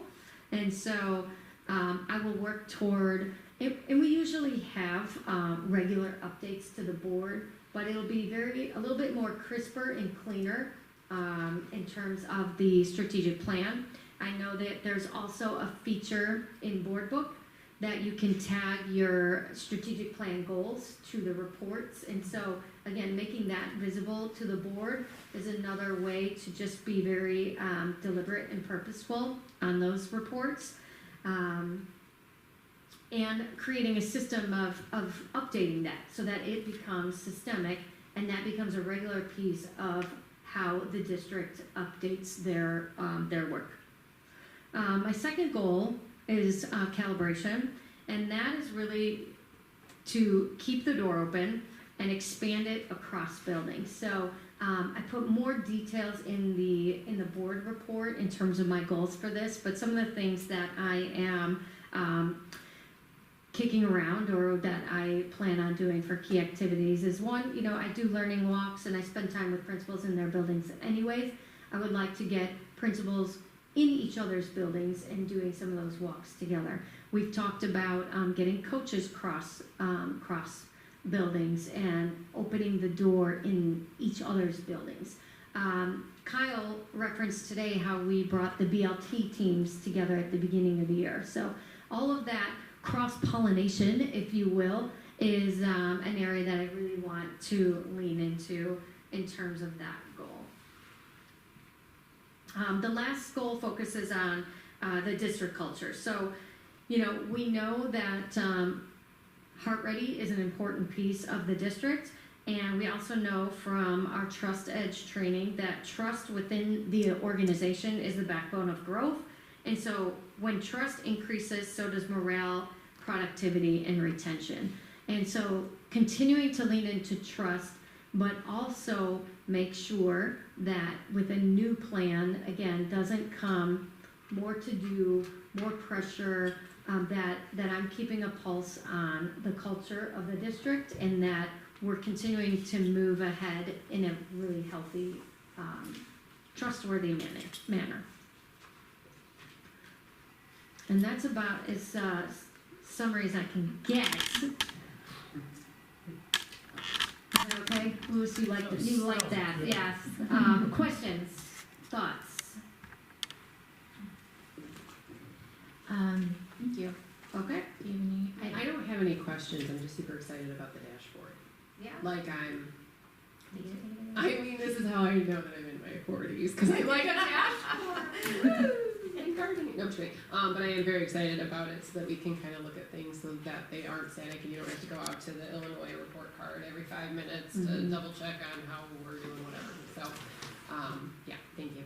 You just reminded me, one thing I will have next month is, to go along with the strategic report out, is a mock-up of the glossy magazine flyer that I plan to send out to the community. Similar to our newsletter, it's the trifold, but this will be specific to the strategic plan. So you'll see a mock-up next month. I'm excited about that.